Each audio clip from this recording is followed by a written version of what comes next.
It was a quiet Thursday evening at the diner, and I was just finishing my shift. The place was dimly lit, with a few regulars nursing their coffee and pie. I've been working here for years now, and I've seen all kinds of people come and go. But that night, someone walked in who I'll never forget. She came in with a little girl. The woman looked tired. No, exhausted. Her clothes were clean but clearly worn out, and her little girl clung to her hand like it was the only safe place in the world. The mom scanned the room nervously, like she was looking for someone, or maybe just trying to muster up the courage to walk in. I smiled at them, trying to make them feel welcome. "Hi there, grab a seat wherever you like," I said cheerfully. They hesitated before sitting at the corner booth, the farthest one from everyone else. When I brought them menus, the little girl's eyes lit up.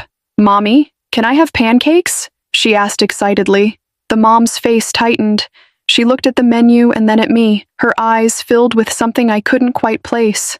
Shame, maybe, or worry. "We'll just need a little more time," she said softly. I nodded and stepped back, but I couldn't stop watching them.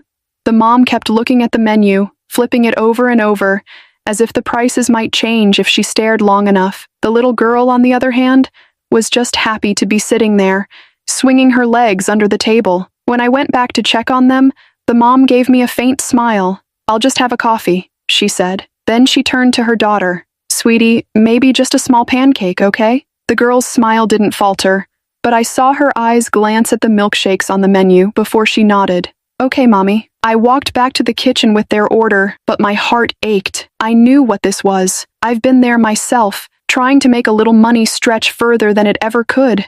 It broke my heart to think that this mom might be skipping a meal just so her little girl could have something.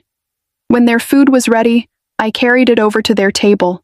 "Here you go," I said, placing the pancake and coffee down. Then I set a small milkshake in front of the little girl. "This one's on the house," I added quickly when the mom started to protest. Her eyes filled with tears, and for a moment, she just stared at me. "Thank you," she whispered, her voice thick with emotion. The little girl clapped her hands and dug into her pancake, completely oblivious to the quiet moment between her mom and me. After they ate, the mom came up to the counter to pay. She pulled out a few crumpled bills and coins, counting them carefully. "Thank you for your kindness," she said, her voice trembling. "It means more than you know." Before I could respond, the door to the diner swung open, and a man in a suit walked in.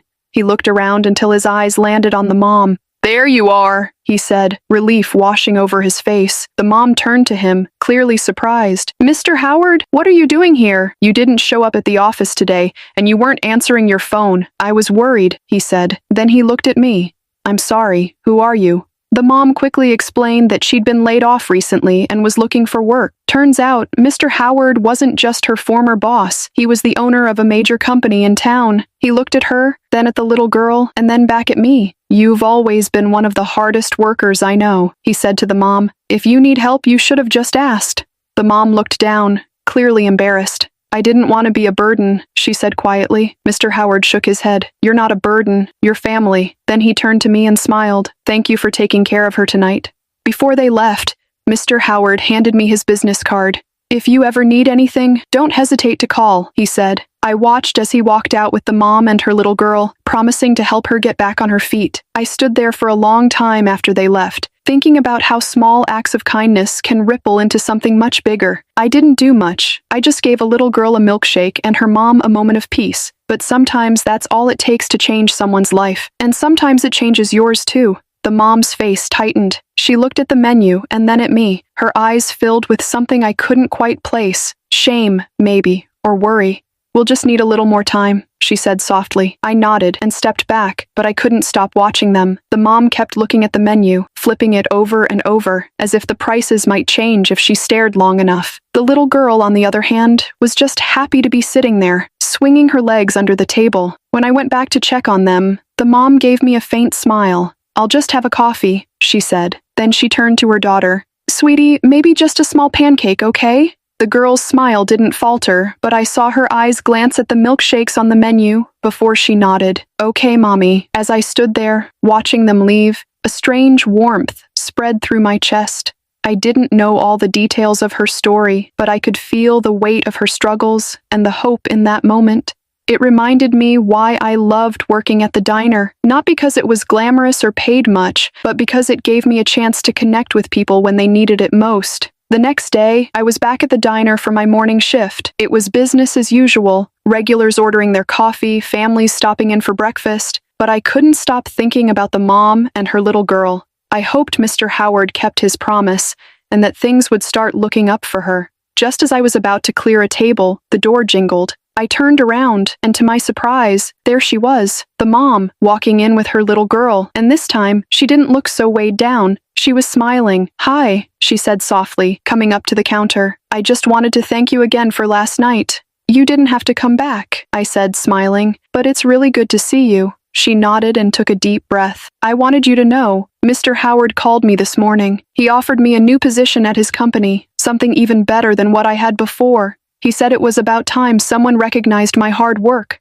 Her voice cracked a little, and I could see tears forming in her eyes. "I don't know what would have happened if you hadn't shown us that kindness. It's like it reminded him that I mattered. You reminded me too." Before I could say anything, her little girl tugged at her hand.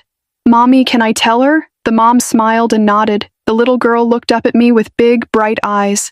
"We're gonna be okay now," she said, her voice bubbling with excitement. "And Mommy said we can come back here for pancakes again." I laughed, my heart full. "You can have all the pancakes you want," I said, reaching over to ruffle her hair. As they sat down, I brought them menus and made sure to add a little extra whipped cream to the girls' pancakes. This time, there was no hesitation, no nervous scanning of the menu. The mom sat straighter, her shoulders relaxed, and the little girl's laughter filled the diner. When they left, the mom hugged me tightly. "Thank you," she said again, "not just for the food, but for seeing us, for treating us like we mattered." After they walked out, I stood by the window and watched them go, hand in hand. The little girl skipped along the sidewalk, and the mom held her head high, her steps lighter than the night before. I turned back to the diner, my heart full. Maybe I didn't do much, but that simple gesture, a free milkshake and a little kindness, was all it took to help someone see hope again. And that's the thing about kindness. You never know how far it'll go or how much it'll mean to someone. But in moments like this, it's everything. A few weeks passed, and life at the diner carried on as usual. I often thought about the mom and her little girl, wondering how they were doing. Sometimes I'd glance at the door, half hoping to see them walk in again. One sunny afternoon, the door jingled, and to my delight, there they were. But this time, they weren't alone. The mom was holding the hand of an older woman who looked a lot like her, maybe her mother, and they were all smiles. The little girl ran up to me before I could even greet them. "We wanted to surprise you," she exclaimed, bouncing with excitement. The mom walked up and smiled warmly. She looked completely different, happier, more confident. "I got the job," she said. "And not just that. Things are finally falling into place. I've even been able to help my mom move in with us. It's been a dream of mine for years." "That's amazing," I said, genuinely thrilled for her. "You deserve every bit of it." She nodded, her eyes shimmering with gratitude. "I don't think I would have found the strength to take that first step if it weren't for you. You believed in me when I couldn't believe in myself. It's funny how something as small as a milkshake can change the course of a life." Her words struck me deeply. I had only done what felt right, but to her, it had meant so much more. It reminded me how powerful even the smallest acts of kindness can be. Before they left, the little girl handed me something, a carefully folded piece of paper. "It's for you," she said shyly. When I opened it, I saw a crayon drawing of the three of them sitting at the diner table, with me standing nearby holding a tray. Above it, in big, wobbly letters, were the words, "Thank you for being our angel." I felt my throat tighten, and I blinked back tears. "This is the best gift I've ever gotten," I said, crouching down to her level. "Thank you." As they left the diner that day, I realized something profound. Sometimes we think we have to do grand things to make a difference in the world, but the truth is, it's often the little things, the gestures of compassion, the moments of understanding, that create the biggest ripple effects. And for the rest of my life, whenever I think about that mom and her little girl, I'll remember that even a simple act of kindness can turn a stranger's darkest night into a new dawn.